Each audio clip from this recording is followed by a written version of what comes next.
Welcome to Women Who Walk. I'm Louise Ross, writer and author of Women Who Walk the book, the inspiration for this podcast.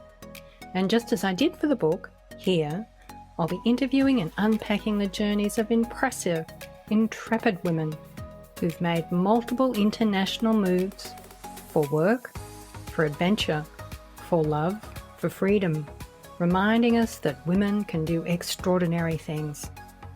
You can find a transcript with pictures to each episode and my books on my website, louiseross.com.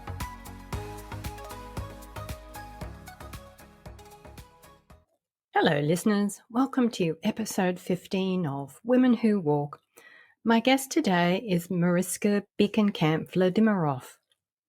Mariska grew up in The Hague in the 1970s with her Dutch mother and her father, whose family fled the Russian Revolution in 1917, settling in Indonesia until the mid to late 40s, when Indonesia's War of Independence caused the family to flee again, this time to the Netherlands. As a 15-year-old, Mariska had already met her husband-to-be.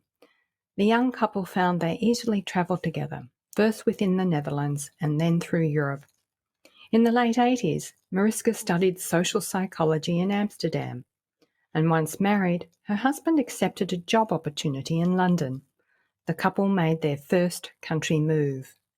Having worked in advertising in Amsterdam after graduating university, Mariska continued in the same line of work in London. After her first baby was born, she went back to university to study art history, gaining a BA from Sotheby's Institute of Art in 2002. Heavily pregnant with her third child, Mariska completed an MA in Dutch Baroque art at London's Courtauld Institute of Art. For a while, Mariska had a commuter marriage, with her husband working in New York and Mariska in London teaching art history, setting her own hours around her children and travelling to New York on school holidays so the family could all be together.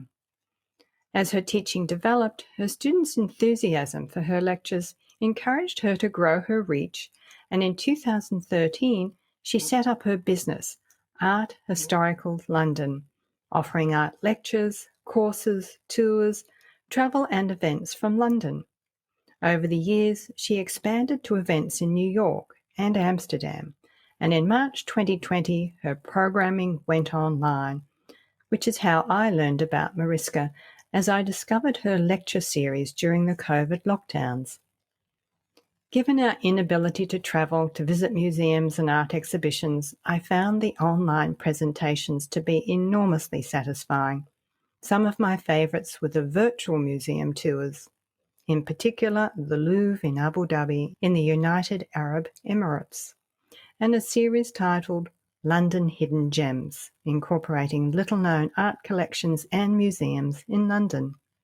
The evolution of Mariska's lectures and tours to an online platform is a truly marvellous example of how resourceful, creative and upskilled we've all had to be over the last 2 years, navigating the enormous restrictions imposed upon our lives by the pandemic.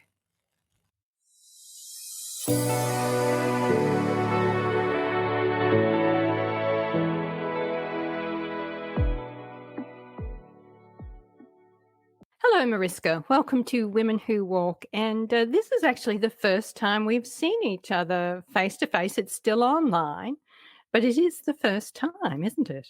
Absolutely. Of course, I've seen your face and you've seen my face, but in separate settings. So we haven't actually been able to directly talk to each other. Yes, that's right. That's right. We'll talk about that different setting as we get into the interview.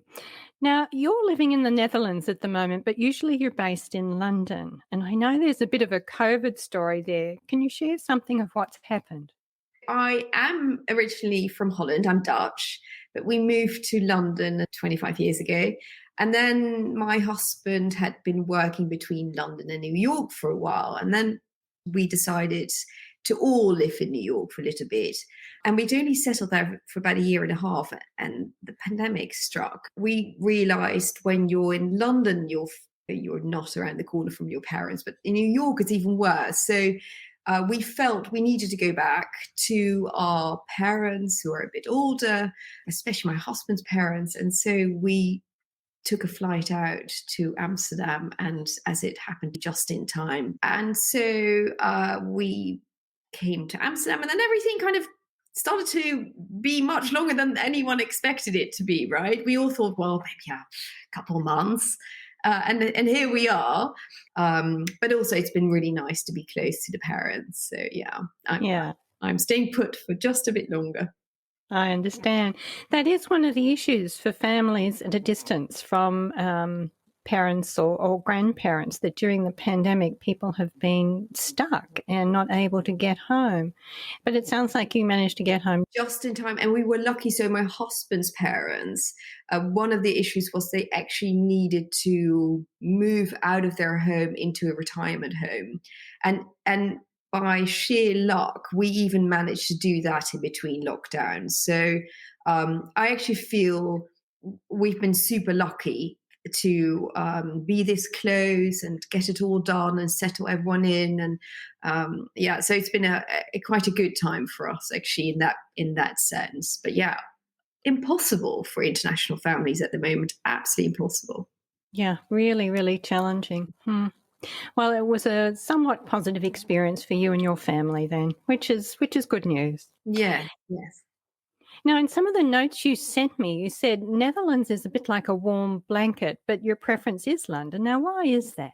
Holland is so well run and everything works and everyone does what they say they're going to do, and people turn up on time, and the buses and the trains run on time, and everything kind of works, which is so nice. And of course, I've got my family here and my friends from school and from uni, so that all feels like a security blanket. Everything is Uh-huh. nice and good, and but at the same time it's a bit boring. So I do know that eventually things will probably start to itch a bit, and I want to go back to a place where it's just a bit harder to live, I think, because London is not an easy city to live in, actually, because of its size and because of the cost of living and so on. So there's far more challenges, but I think in a weird way, I kind of like that. Just the Yes, challenges. Yeah. yes,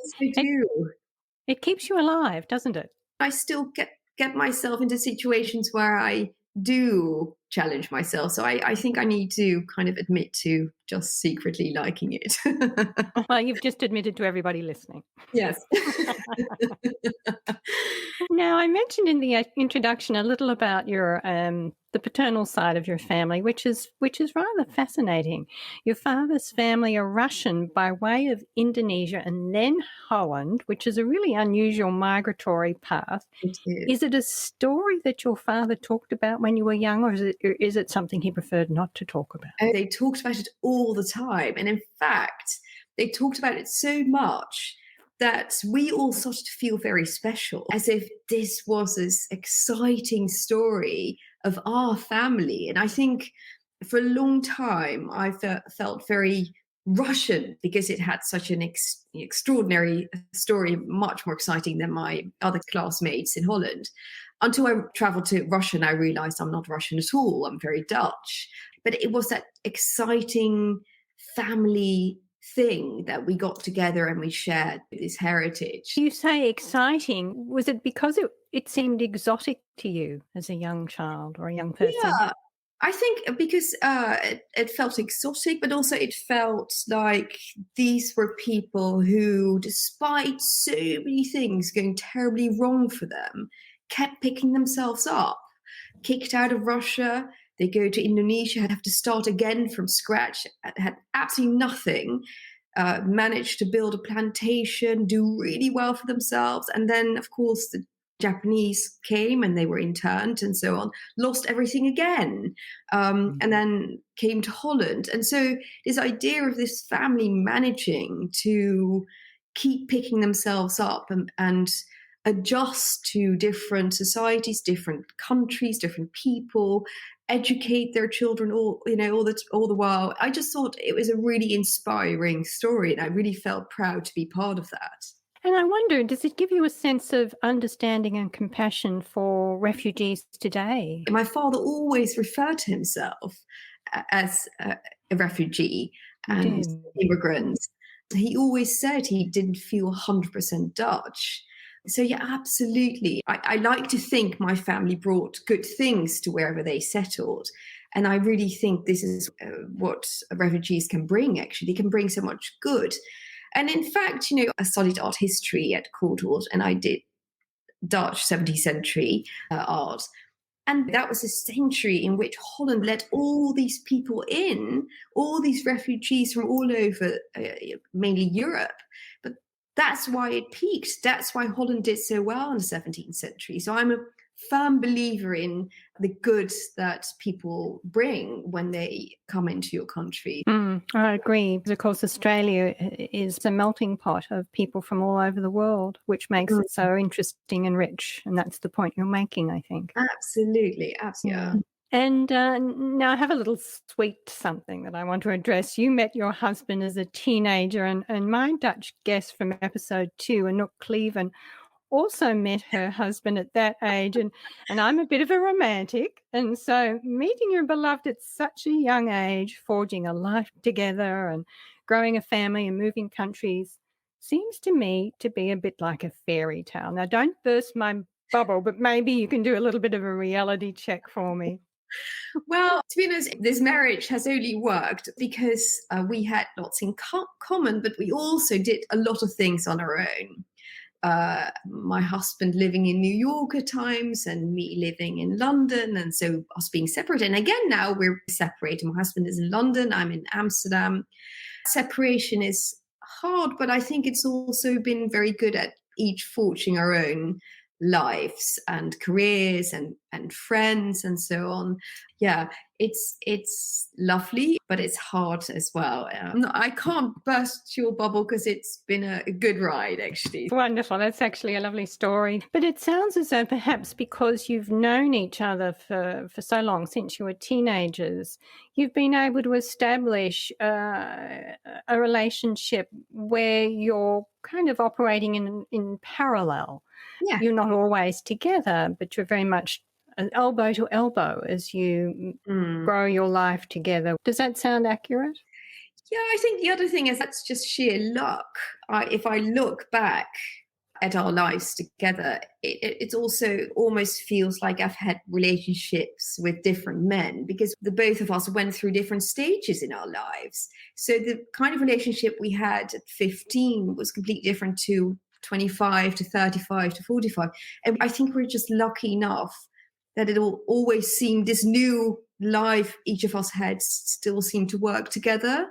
Some of the other talks you've had with other ladies on your podcast, this is a theme, isn't it? You can like each other a lot, but if at a certain moment in time it just doesn't seem to kind of match up, and we've just had luck that it always seemed to match up. So yeah, knock wood, but so far so good. It is interesting that some of the women have been single for very long periods of time by virtue of the life that they've chosen. Everyone's living outside their country of origin, most of the interviewees are, or they've moved countries many times, which makes it difficult to maintain a relationship. Really? And some of the women have been able to, such as yourself and Anouk. I think listeners will be able to compare and contrast themselves as to how the women have managed their relationships. But I like both the very, to me, romantic stories like yours and the very independent stories that some of the women also tell. And of course, there's another aspect to all of this that it's still quite difficult on the children. And so that's the other story. I remember listening to your speakers. Some children love it, all this moving around and these parents being in different places. And other children find it really hard. So it is not a straightforward, it's not an easy thing. Well, how have your daughters managed the moves, Mariska? And what have you found works best to help them navigate change?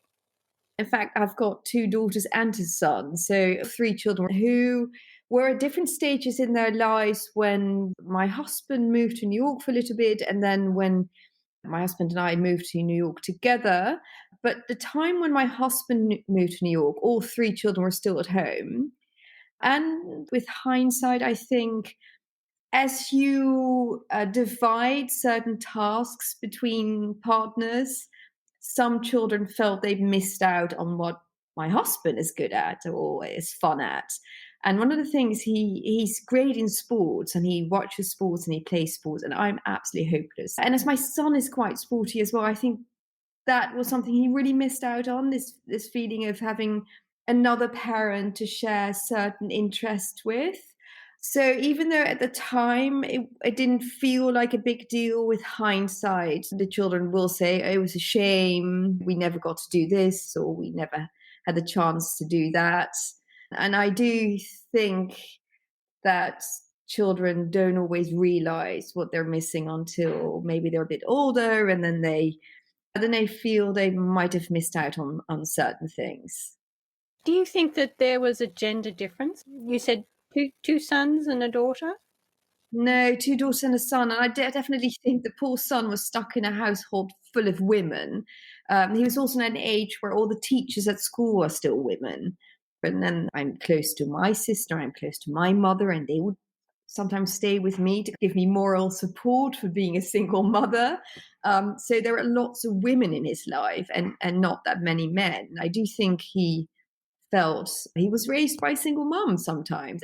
During lockdown, my son actually spent 3 months alone with my husband because of I had to go back to Holland for my youngest one who's in school. So he was with my husband in England for 3 months. And all he kept saying is he really felt like he caught up.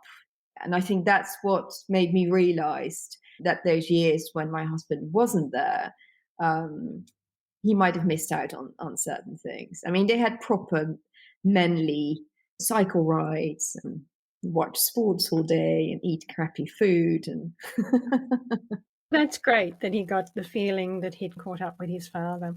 Well, thanks for sharing how your family has managed.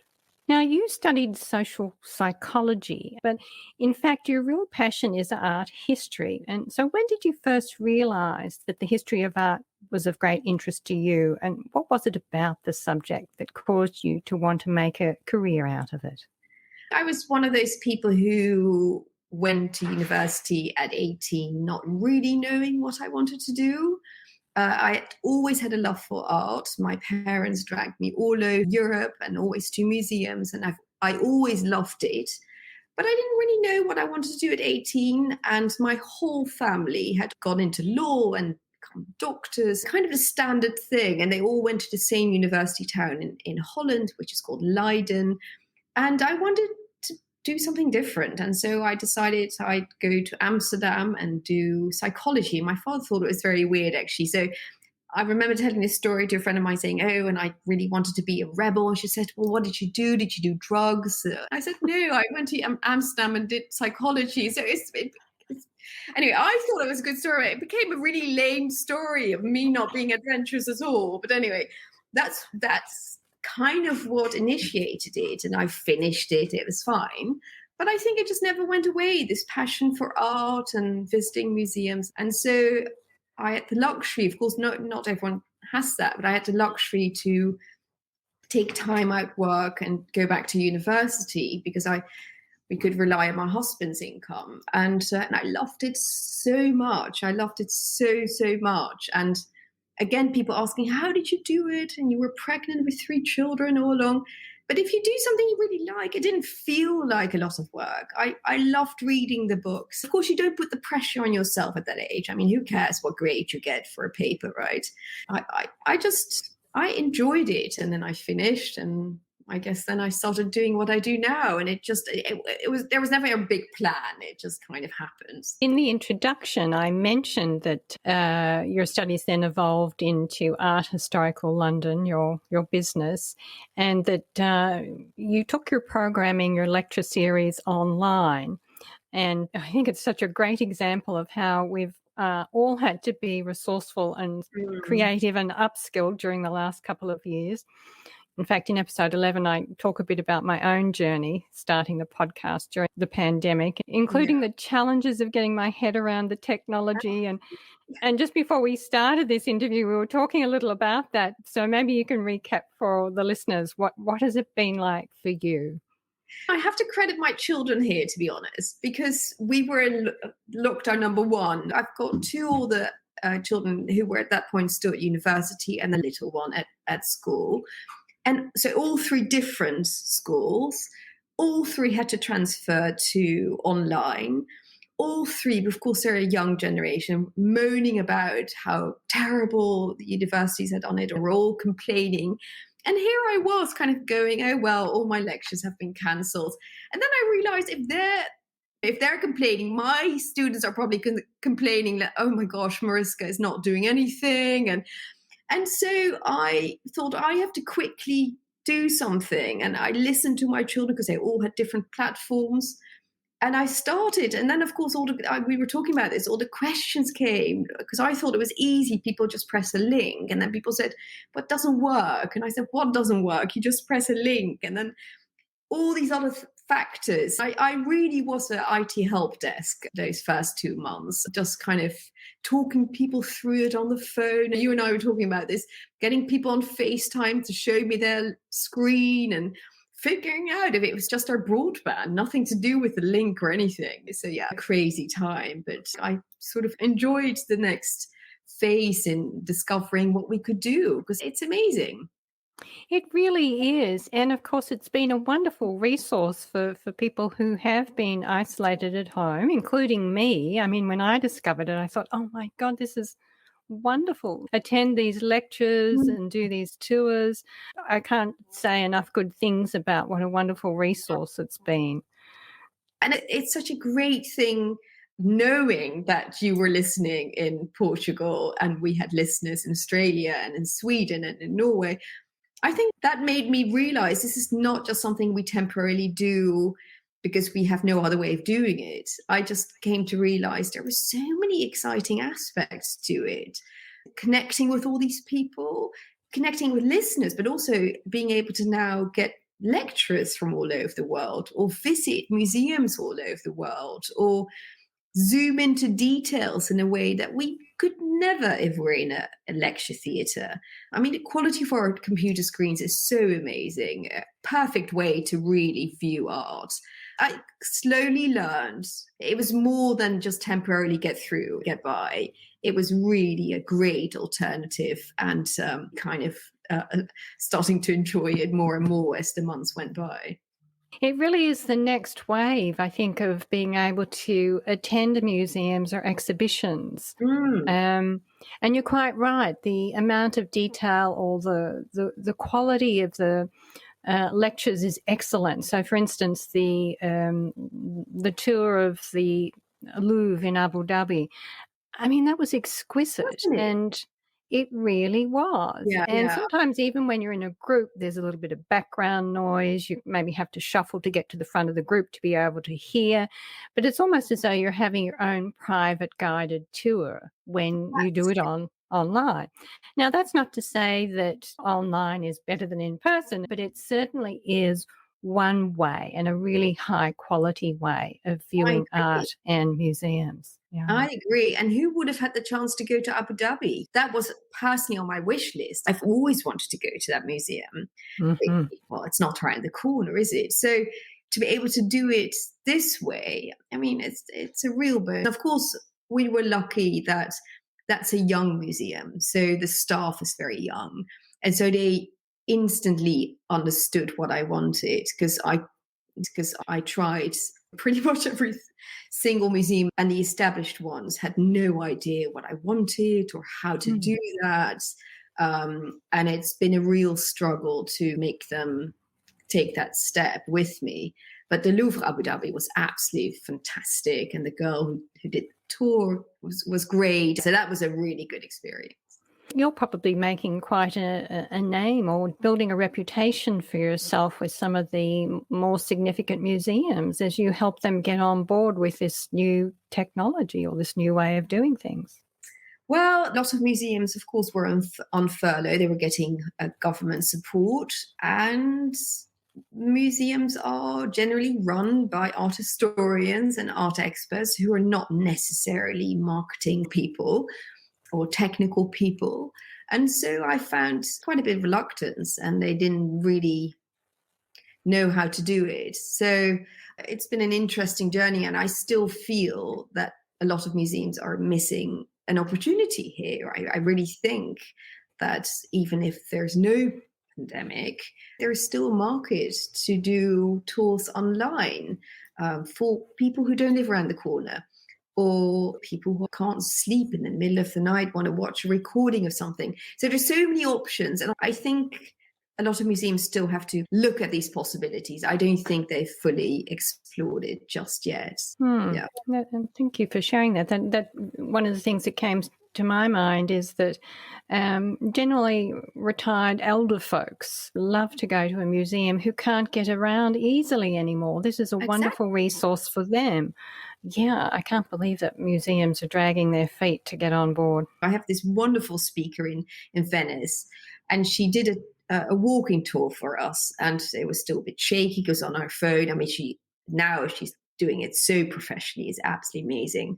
But when she was doing the walking tour, I said to her, why can't we actually do this in a museum just with a phone, even if it's a wobbly kind of experience? And we tried, and even her standing with her iPhone in front of a work of art, that works. I don't understand why not more people are doing it. I think I did join that tour, or one of your presenters anyway, with an iPhone, and I was absolutely astounded by the quality. And whoever it was very adept with their phone and using it and talking and showing the art at the same time. It was extraordinary, really. Absolutely, yeah. So it's been 8 years since you started Art Historical London with one small group meeting in a church hall. So going forward, I mean, these last 2 years, of course, has been a huge leap from the church hall. But going forward, what's your vision for the programming, or how do you see it evolving? Well, it started at church hall, and then I've expanded to groups in and around London. And then when I was in New York and of course Holland and Amsterdam. But this past year with COVID, I realized we don't need to be in one country. I mean, connecting with you and connecting with others. So I really hope I can expand on that I can reach more people in different places. You know, my lectures are being delivered in English, of course. That's a language a lot of people now speak or understand. And this is the mysteries of the internet. I should have asked you how you found me, but I never really understand how people find me or how I make people find me. And so that's the next challenge, I think. I would imagine it was on Facebook, and of course I Googled immediately, and I also found you on LinkedIn. I did send links to my sister in Australia, so then it really is word of mouth. That's how my groups have grown, starting in the church hall with one group.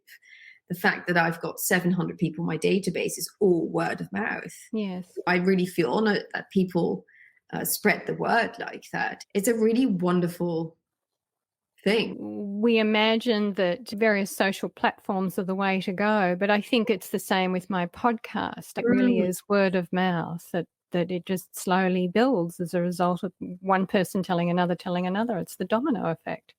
Absolutely. And these are contacts which are more valuable as well. Because of word of mouth, I really feel the people who join are people who know why they're joining and who are motivated to join. I mean, I really think it's a wonderful way to grow your business. Yeah.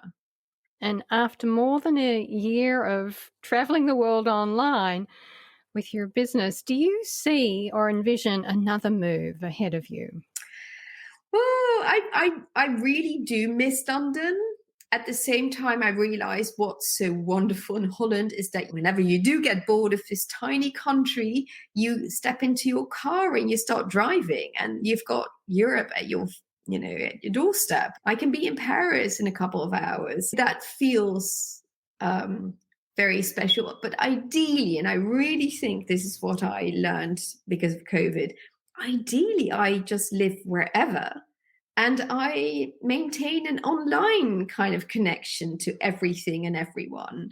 I'm not kind of tied to one place. That would be my ideal world. I've got about a year more of my daughter being in school, so me being tied to one place. And then I'd love to join you in Lisbon or Uh-huh, uh-huh. anywhere. This online thing is just a wonderful way to make that work. Yeah, so who knows? But we've kept our house not in London, but in the Cotswolds. So I'll definitely not say goodbye to England. I see.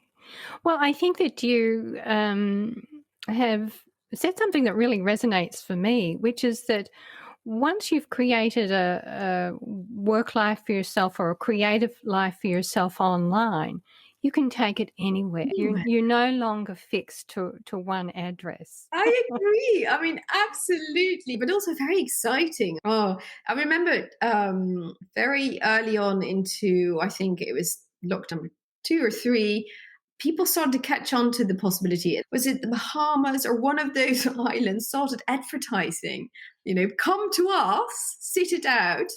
We got good broadband. I thought, how clever to lure people to a tropical island. I mean, just wonderful. In our retirement years, we might end up being digital nomads. Yes, yes, yes. Unless everyone just goes back to normal. People might get fed up with online. We'll see what happens. Speaking of online, how can listeners find you and Art Historical London? Facebook and LinkedIn and Instagram and Twitter. And of course, on my own website, arthistoricallondon.com. My website is probably the best port of call because that constantly changing calendar of events. I think that is probably the best place for listeners to go to, because then they can see the calendar of events, and it's something to just dip into on a weekly basis to see what's coming up. I certainly do that. So I'll link to that in the transcript to your episode, Mariska, arthistoricallondon.com. And thank you so much for being available today. This has been a fun chat. So much fun, and I wish I could chat a bit longer. I love your house. Now, listeners, Mariska is joking because my recording room is my kitchen closet and my cleaning products in the background. It feels really personal. I like that. It's like I really know you now. You do. I have revealed a big secret. Well, thank you so much for having me. I think you're doing a really wonderful thing. I've been addicted to listening to all these amazing women. Gosh, there are so many amazing women. I really love doing this because I love having these conversations and hearing what women are doing. It's so completely different life paths and so on. Different and extraordinary. I find it really uplifting and exciting. You're onto something. Thanks. Okay. Thank you. Bye for now. For having me. Thank you for listening today. And so you don't miss future episodes with more impressive, intrepid women, do subscribe on your favourite podcast provider or on my YouTube channel, Women Who Walk Podcast. And if you enjoyed this episode, please rate and review Women Who Walk on either Apple or Podchaser. I've linked to them both in the transcript of this episode on my website, louiseross.com.